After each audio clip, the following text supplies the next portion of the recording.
The morning sun cast long shadows across the overgrown courtyard as Margaret and Robert stood before the weathered stone facade of what would become their greatest adventure. The villa loomed above them, its ochre walls faded by centuries of Mediterranean sun, its shutters hanging at awkward angles like tired eyelids struggling to stay open. They had purchased the property for what seemed like an impossibly low price, even by rural Italian standards, and now, standing in its shadow, they understood why previous buyers had walked away. The real estate agent had been almost apologetic during the viewing, repeatedly emphasizing the structure's poor condition and the extensive work required to make it habitable. But Margaret and Robert saw something different. They saw potential wrapped in history, romance buried beneath neglect, and most importantly, they saw a project that would fill their retirement years with purpose and discovery. The couple had spent their working lives in London, Robert as an architect and Margaret as an art history professor. Their careers had been fulfilling but demanding, leaving little time for the adventures they had promised themselves in youth. Now, with retirement finally upon them, they had decided to pursue a dream that had simmered quietly for decades, restoring an old property in Italy, far from the rain and routine of English life. Before we continue with this incredible story of hidden treasures and unexpected discoveries, take a moment to subscribe to the channel and hit that bell icon so you never miss another amazing story like this one. And if you're really enjoying this content, consider supporting us with a super thanks. It helps us bring you more fascinating tales from around the world. Also, drop a comment below telling us where you're watching from. Are you in Italy, the United States, Brazil, or somewhere else entirely? We love hearing from our global community. The villa had been built in the 16th century by a merchant family whose name had long faded from local memory. The structure embodied the architectural confidence of that era, with thick stone walls designed to keep interiors cool during scorching summers and warm during damp winters. 3 stories rose above the courtyard, each level slightly smaller than the one below, creating a wedding cake effect that terminated in a tiled roof peppered with missing sections. Frescoes had once adorned the exterior walls, but only ghostly traces remained, abstract shadows of forgotten artistry. The property sat on the edge of a small village in Tuscany, surrounded by olive groves and vineyards that had continued to produce despite the villa's decline. The previous owner had been an elderly woman who had inherited the property but lacked the resources to maintain it. After her death, it had sat empty for nearly a decade, slowly succumbing to weather and neglect. Her heirs, scattered across Europe and eager to settle the estate, had priced it to sell quickly. Margaret and Robert had spent months preparing for this moment. They had consulted with contractors, studied Italian building codes, and created detailed plans for the restoration. They had budgeted conservatively, knowing that old buildings always revealed unexpected problems once work began. They had arranged for a temporary apartment in the village and had already begun taking Italian lessons, determined to integrate into the local community rather than remaining isolated expatriates. The first week was devoted to assessment and documentation. They photographed every room, every crack, every sign of water damage or structural compromise. Robert, drawing on his architectural training, created detailed sketches and measurements, building a comprehensive understanding of the villa's bones beneath its deteriorated skin. Margaret researched the property's history in local archives, piecing together fragments of its past from parish records, tax documents, and occasional mentions in historical texts. The ground floor consisted of what had once been service areas: a large kitchen with a massive stone fireplace, storage rooms, and a stable that had been converted to additional storage sometime in the 19th century. The middle floor contained the main living spaces, a formal dining room, a sitting room with tall windows overlooking the olive groves, and a library whose built-in shelves still held a few forgotten volumes moldering in the damp air.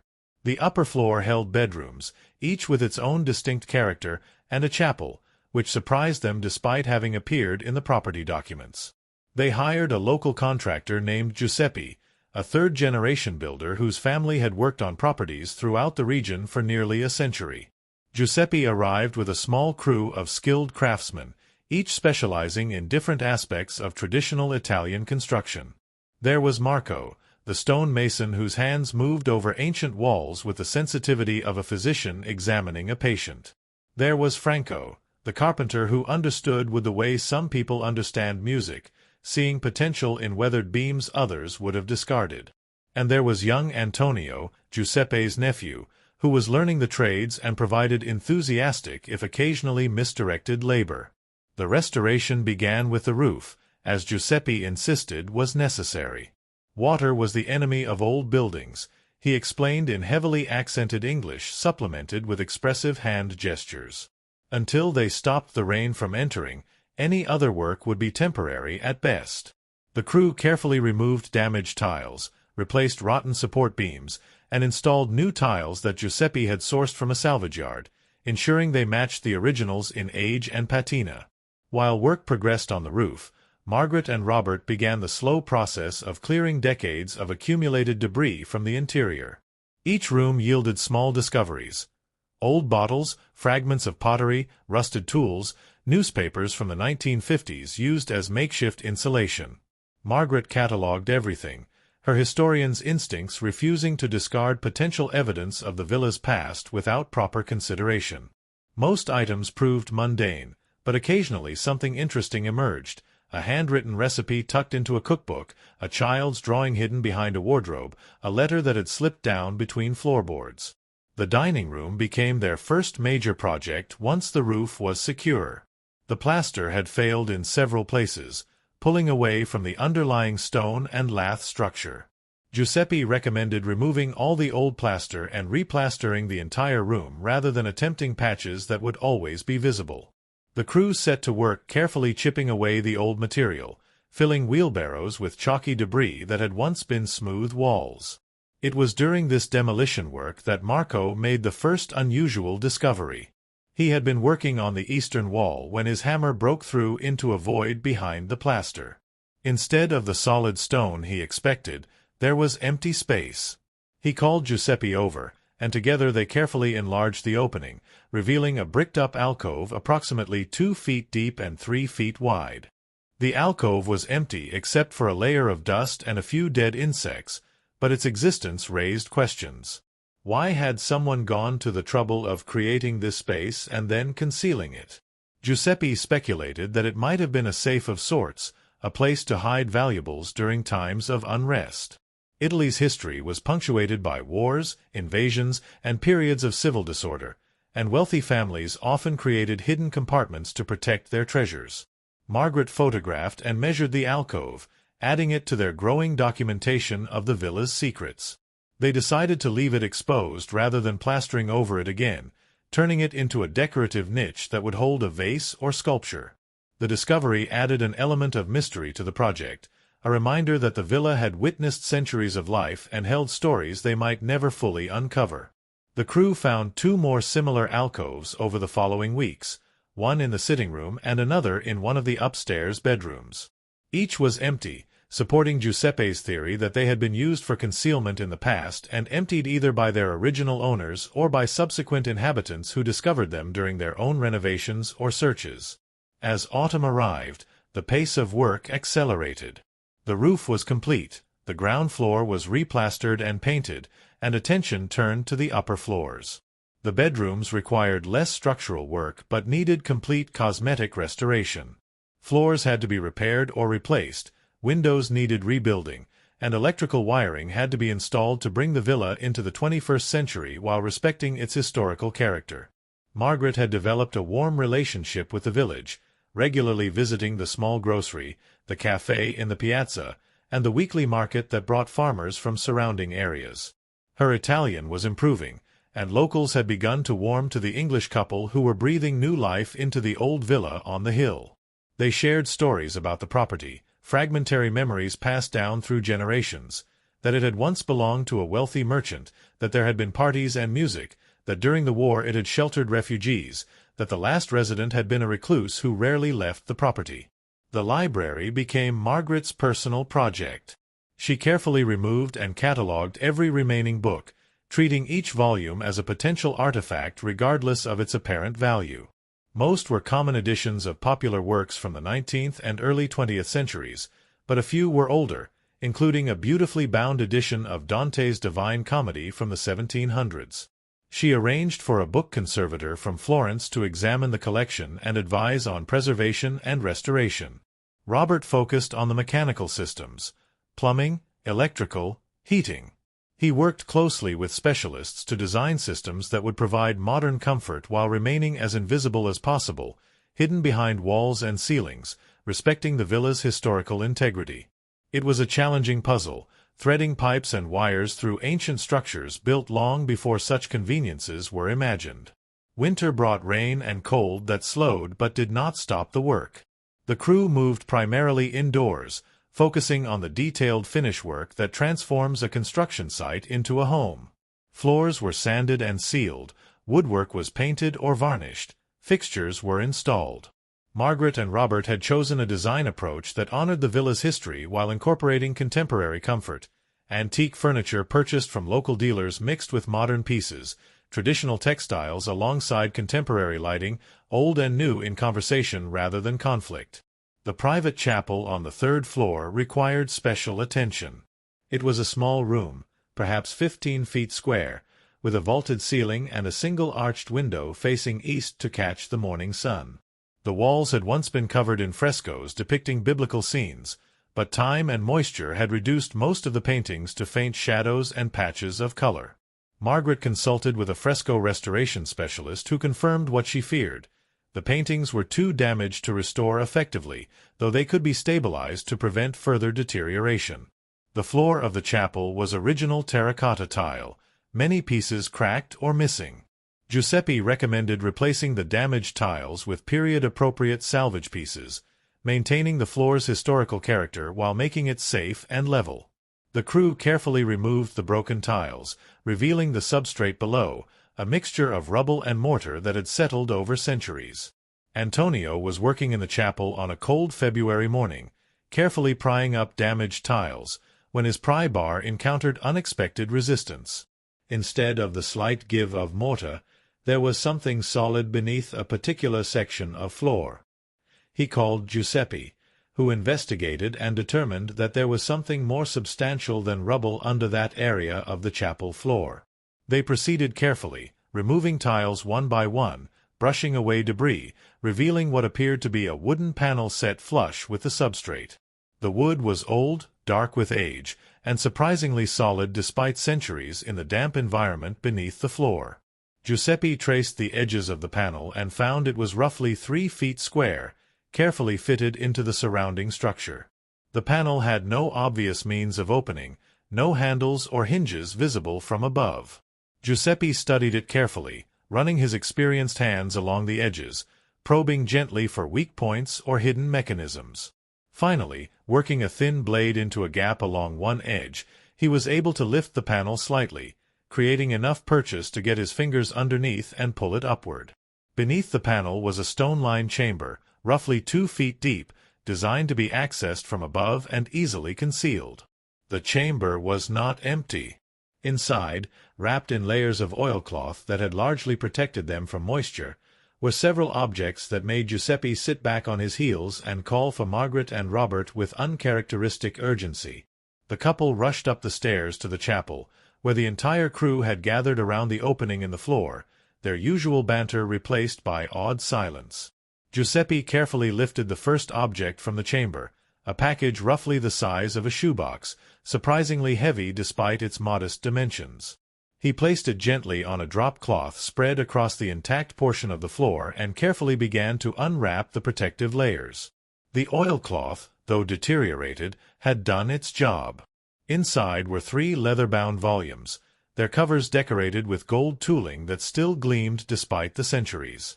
Margaret's hands trembled as she carefully opened the first volume, revealing pages of dense text in Latin, beautifully executed in what she immediately recognized as a 15th-century hand. The pages were illuminated with decorated capitals and margin illustrations, the work of a skilled scribe and artist. Robert retrieved his camera and began documenting everything while Margaret carefully examined the books. The text appeared to be religious in nature, possibly psalters or prayer books, but she would need to study them more carefully to be certain. What was immediately clear was that these were valuable artifacts, the sort of items that belonged in museum collections rather than hidden beneath a chapel floor. Giuseppe retrieved the second package from the chamber. This one was smaller, harder, and when unwrapped revealed a wooden box about the size of a brick, its surface carved with intricate patterns and inlaid with what appeared to be ivory or bone. The box had a simple brass clasp, green with age, but when Margaret tried it, the mechanism still worked, opening with a soft click that seemed impossibly loud in the silent chapel. Inside the box, nested in faded velvet, were religious items: a rosary made of carved amber beads with a silver crucifix, a small reliquary containing what were presumably fragments of saints' remains, and 2 rings, one silver and one gold, both set with stones and engraved with inscriptions too small to read without magnification. These were personal items, devotional objects that had been treasured by their owner and carefully hidden to protect them. The third package was the largest, and when Giuseppe lifted it from the chamber, he grunted with effort. This one was heavier than its size suggested, and when unwrapped, the reason became clear. The oilcloth had protected a substantial silver plate, roughly 18 inches in diameter, its surface covered with an elaborate relief depicting what appeared to be a biblical scene. The silver had tarnished black over the centuries, but the quality of the craftsmanship was evident even under the patina of age. Margaret's breath caught as she studied the plate. She had seen similar pieces in museums and auction catalogues, elaborate serving pieces created by master silversmiths during the Renaissance for wealthy clients. The level of detail in the relief work suggested a significant artist, and the weight of silver represented substantial value even before considering artistic and historical worth. But the chamber was not yet empty. Giuseppe reached in one more time and withdrew a final package, this one wrapped more carefully than the others, with multiple layers of oilcloth creating a protective cocoon. The package was flat, roughly rectangular, perhaps 2 feet by 3 feet, and rigid. When placed on the drop cloth, it seemed to radiate significance even before being unwrapped. Margaret and Robert worked together to carefully peel away the protective layers, revealing what they had both begun to suspect: a painting. The wooden panel was dark with age, the painted surface covered with centuries of accumulated grime, but even in its unclean state, the quality was apparent. The painting depicted a Madonna and Child, rendered in the style of the Florentine Renaissance, with the idealized faces and careful attention to drapery characteristic of that period and region. The back of the panel bore no identifying marks or labels, and the front was too dirty to permit detailed examination without risk of damage. But Margaret, drawing on her decades of art historical training, felt a surge of recognition. The composition, the treatment of the figures, the color palette visible beneath the grime, all suggested a master's hand. This was not a minor devotional piece created by a provincial artist. This was something significant. The crew stood in silence, understanding without being told that they had discovered something extraordinary. Giuseppe finally spoke, suggesting they leave everything in place for the moment and contact the appropriate authorities. Italy had strict laws regarding antiquities and art treasures, and discoveries of this nature had to be properly reported and evaluated. Margaret called the Soprintendenza, the government agency responsible for cultural heritage, and explained what they had found. The official on the phone seemed skeptical at first but became increasingly serious as Margaret described the items. They arranged for an inspector to visit the following day and emphasized that nothing should be moved or disturbed in the meantime. That evening, Margaret and Robert sat in their temporary apartment, unable to process fully what had happened. They had expected to find old bones in the villa, architectural challenges, and historical curiosities. They had not expected to become custodians of what might be significant cultural treasures. Sleep came slowly, their minds churning with questions and possibilities. The inspector arrived the next morning accompanied by 2 specialists, one in historical manuscripts and the other in Renaissance art. They spent hours in the chapel, photographing, measuring, and conducting preliminary examinations of the discovered objects. The manuscript specialist confirmed that the books were indeed 15th-century psalters, beautifully executed and remarkably well preserved. The quality suggested they had been commissioned by a wealthy patron, possibly the merchant family that had originally built the villa. The art specialist spent considerable time examining the painting, using a magnifying glass and making notes in a small leather journal. Finally, he looked up at Margaret and spoke in careful English. The painting required professional cleaning and analysis before any definitive attribution could be made, but the quality was consistent with works from the Florentine Renaissance. The composition bore similarities to paintings by artists in the circle of Filippo Lippi, and there was a possibility, though it required confirmation, that it might be an original work by a significant master. The silver plate was examined and tentatively dated to the mid-16th century, likely created by a Roman silversmith based on certain stylistic characteristics. The religious items in the box were less spectacular but still valuable, representative examples of Renaissance devotional objects that would be of interest to museums and collectors. The officials explained the next steps. The items would be carefully removed and transported to Florence for detailed analysis. Specialists would clean the painting using methods that would reveal details currently hidden beneath centuries of grime. Archival research would be conducted to try to trace the object's history and understand why they had been hidden in the chapel floor. Margaret and Robert, as the property owners, would be involved in the process and would have certain rights regarding the ultimate disposition of the objects, though the specifics would depend on the analysis results and various legal considerations. The removal of the treasures took place the following week. Conservators arrived with specialized packing materials and equipment, treating each object with the careful attention usually reserved for museum pieces. The painting was placed in a climate-controlled case, the books were individually wrapped and boxed, the silver and religious items were carefully cushioned and secured. Margaret watched the truck carry away the discoveries, feeling a strange mixture of loss and relief. The story attracted media attention once the authorities released basic information about the find. Journalists contacted Margaret and Robert, seeking interviews and photos. The couple, uncomfortable with the attention, provided brief statements and referred detailed questions to the Soprintendenza. They wanted the focus to remain on the objects and their historical significance rather than on themselves. Work on the villa continued, though the chapel floor remained an excavation site for several more weeks while archaeologists conducted a thorough investigation to ensure no other hidden chambers existed. They found nothing else, though the careful documentation added to the understanding of the villa's construction history. Months passed before the analysis results began to arrive. The painting had been carefully cleaned, revealing colors and details that had been obscured for centuries. The Madonna's face emerged from the grime with heartbreaking beauty, her eyes gazing down at the child with tender melancholy. The restoration specialists had worked with microscopic attention to detail, removing centuries of accumulated dirt and oxidized varnish while leaving the original paint untouched. The cleaned painting was photographed extensively and compared to known works from the Renaissance period. Art historians debated attributions, comparing brushwork and compositional choices to authenticated paintings. The consensus began to form that the painting was indeed from the circle of Filippo Lippi, possibly created by one of his most talented students or possibly, though this remained contentious, by the master himself during a period when his style was evolving. Regardless of the specific attribution, the painting was recognized as a significant work from the Florentine Renaissance, a piece that added to the understanding of art production during that remarkable period. Museums expressed interest in displaying it, and collectors quietly indicated they would be interested should it ever become available for purchase. The manuscripts were analyzed and catalogued, revealing them to be commissioned works created for private devotional use by a wealthy merchant family. The quality of the illumination and the precision of the script marked them as luxury items, evidence of both the patrons' wealth and their commitment to religious observance.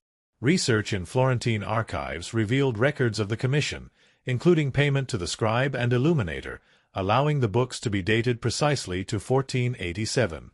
The silver plate was attributed to a Roman workshop active in the mid-16th century, known for creating elaborate serving pieces for ecclesiastical and noble clients. Chemical analysis of the silver and stylistic comparison to documented works supported this attribution. The plate represented a significant example of Renaissance metalwork, valuable both as a silver object and as an artwork.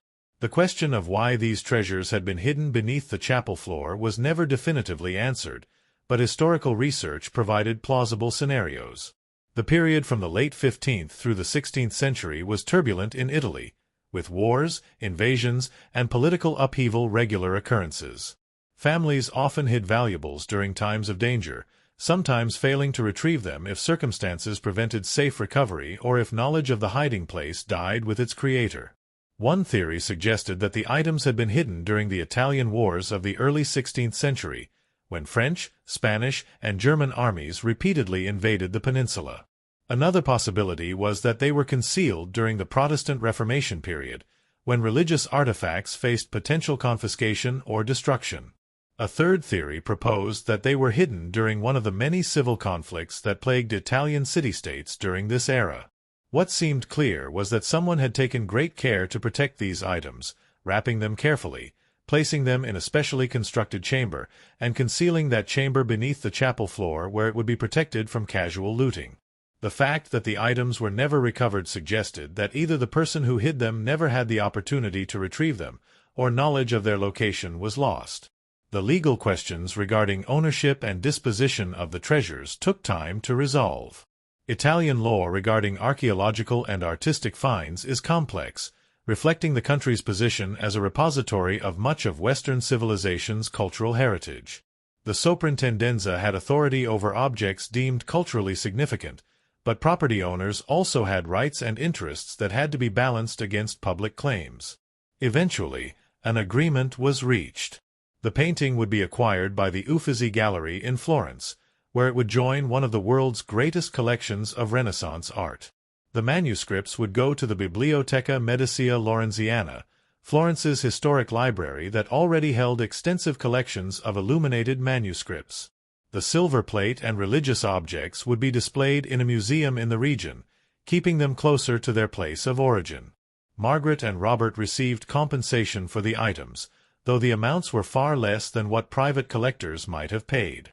Italian law limited how much could be paid to finders of significant cultural objects, the theory being that national treasures should not be subject to market forces that might result in their export or disappearance into private collections. The compensation was still substantial, more than enough to complete the villa's restoration with funds left over. More importantly to Margaret and Robert, they had the satisfaction of knowing that the items they discovered would be preserved, studied, and displayed where scholars and the public could appreciate them. The painting that had spent centuries hidden beneath a chapel floor would hang in a major museum, its beauty accessible to millions of visitors from around the world. The manuscripts would be available to researchers studying Renaissance book production and religious practice. The silver and devotional objects would illustrate material culture of the period for museum visitors. The villa's restoration was completed the following spring, 2 years after Margaret and Robert had first stood in its overgrown courtyard. The structure had been transformed while remaining fundamentally itself, its historical character preserved and enhanced rather than erased by modernization. The rooms that had been dark and decaying now glowed with life, their frescoed walls stabilized, their terraced floors repaired, their tall windows inviting the Tuscan sunshine inside. The chapel had been completed with particular care. The floor had been relayed with salvaged tiles that matched the originals, though everyone who worked on the project knew what had been hidden beneath. A small brass plaque set into the floor marked the location of the discovery, a subtle acknowledgment of the extraordinary find. The frescoes had been stabilized, their ghostly images preserved even though full restoration proved impossible. Giuseppe and his crew celebrated the completion with Margaret and Robert over a long lunch at the village's trattoria, toasting with Chianti and feasting on local specialties. The men had become friends with the English couple over the months of working together, teaching them about traditional building methods, Italian history, and village life. The villa's transformation had become a source of local pride, a demonstration that old things could be renewed, that history could be preserved while moving forward. Margaret and Robert settled into their restored villa, finally able to enjoy the dream that had brought them to Italy. They furnished the rooms with pieces collected from antique shops and markets, mixing periods and styles in a way that reflected their own history and tastes. They planted gardens in the courtyard, olive trees and roses, lavender and rosemary, creating spaces for outdoor living during the warm months. The discovery of the hidden treasures brought unexpected consequences beyond the financial compensation and media attention. Scholars contacted them, asking to visit the villa and study the site where the items had been found, hoping context might reveal additional information. Margaret, drawing on her academic background, worked with several researchers, contributing to papers and articles that analyzed the finds and their historical significance. The villa became a minor pilgrimage site for art historians and Renaissance enthusiasts. Margaret and Robert, initially reluctant about the attention, eventually embraced a limited form of public access, hosting occasional scholarly groups and giving talks at local historical societies about the discovery and restoration. They found satisfaction in sharing the story and connecting their personal adventure to broader conversations about art, history, and cultural preservation. The painting, after extensive conservation and analysis, was officially attributed to the workshop of Filippo Lippi, with significant evidence suggesting direct involvement by the master himself in key portions of the composition. While not definitively established as entirely from Lippi's hand, the painting was recognized as an important work that illuminated the practice of collaborative production in Renaissance workshops. Its value was estimated in the millions of euros, though as a museum piece, it would never be sold. The manuscripts were dated to 1487 and attributed to a Florentine workshop known for producing luxury religious books. The illuminations were compared to other works from the same workshop, helping scholars better understand the career of the illuminator and the practices of manuscript production in late 15th century Florence. The texts themselves, while not unique, provided additional copies that scholars could use for textual analysis and comparison. Research into the villa's history revealed connections to a prominent Florentine merchant family who had built the property as a country retreat from the city's summer heat and political intrigues. Documents showed that the family had suffered financial reversals in the early 16th century and had been forced to sell properties, including the villa. This timing corresponded with one of the periods when the hidden items might have been concealed, suggesting the treasures might have been hidden to protect them from creditors or from confiscation during the family's financial troubles. The story resonated beyond academic circles. It captured public imagination as a reminder that history is not just something that exists in museums and books but is buried all around us, waiting to be discovered. The tale of two retirees finding Renaissance treasures while restoring an old villa appealed to something deep in human nature, the hope that extraordinary things might be hiding just beneath the surface of ordinary life. Margaret wrote a book about the experience, combining the story of the discovery with reflections on art history, Italian culture, and the process of restoration. The book was modestly successful, finding an audience among people interested in Italy, art, and stories of unexpected adventure. She donated the proceeds to cultural preservation organizations working to protect endangered historical sites. Robert designed several other restoration projects in the region, consulting with property owners who were considering bringing old villas and farmhouses back to life. His experience with their own villa, combined with his architectural training, made him a valuable resource for others undertaking similar projects. He particularly enjoyed the problem-solving aspects, figuring out how to integrate modern systems into historical structures without compromising their character. The village embraced Margaret and Robert as full members of the community rather than foreign residents. They shopped at local stores, attended village festivals, participated in community events, and formed genuine friendships with neighbors. Their Italian improved to the point where they could engage in real conversations, understanding jokes and nuances that went beyond basic communication. They had achieved what many expatriates seek but few find: genuine integration into the life of their adopted home. Years passed, and the villa became the home Margaret and Robert had envisioned when they first saw the overgrown property.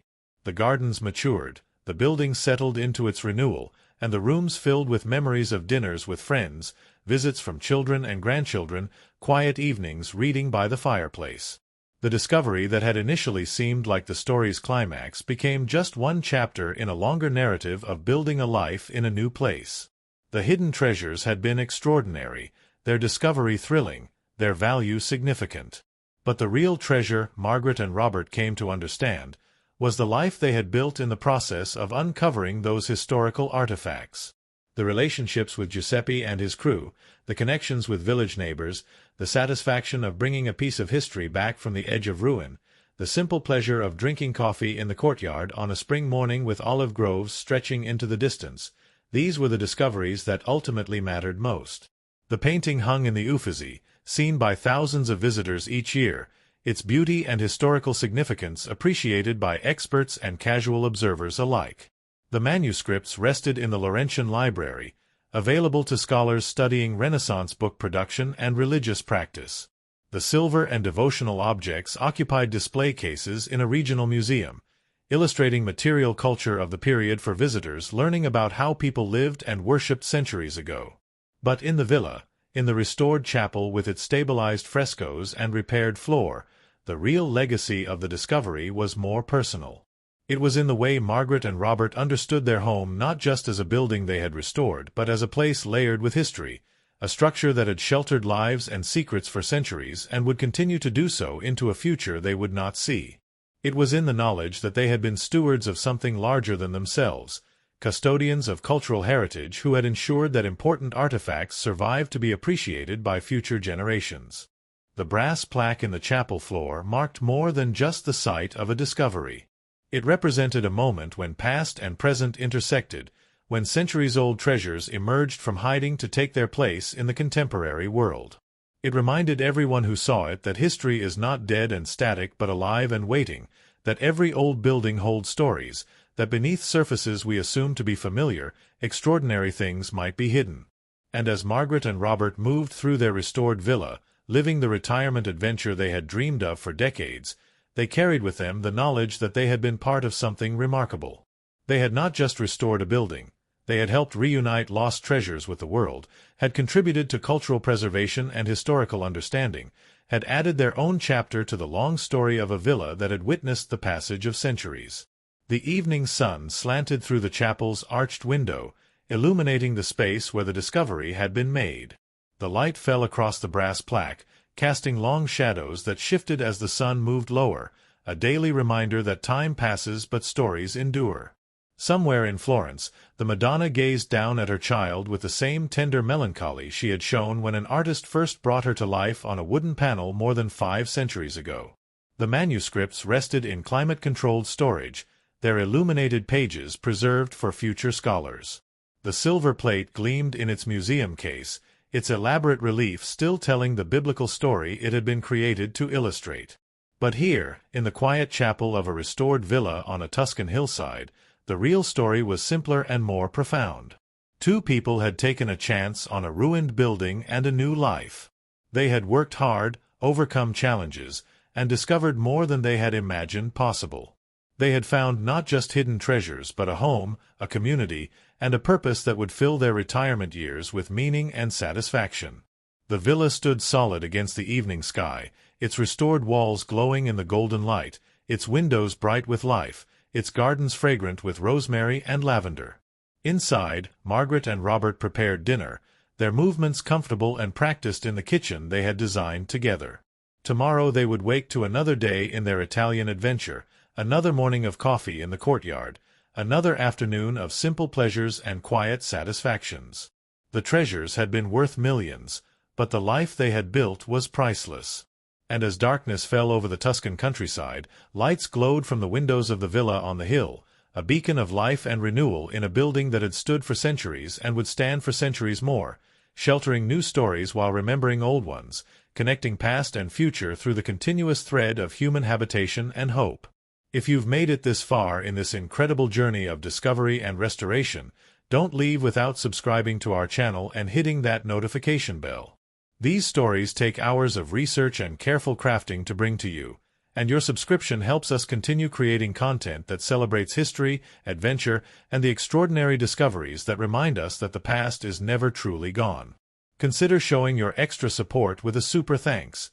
Every contribution helps us invest in better storytelling and more fascinating tales from around the world. And before you go, we'd love to know, where are you watching this video from? Drop a comment telling us your location and what about this story resonated with you most. Are you in Tuscany yourself, or dreaming of an Italian adventure from across the ocean? Let us know. We read every comment and love connecting with our global community of history and adventure enthusiasts. Until next time, keep exploring, keep dreaming, and remember that extraordinary discoveries might be waiting just beneath the surface of everyday life.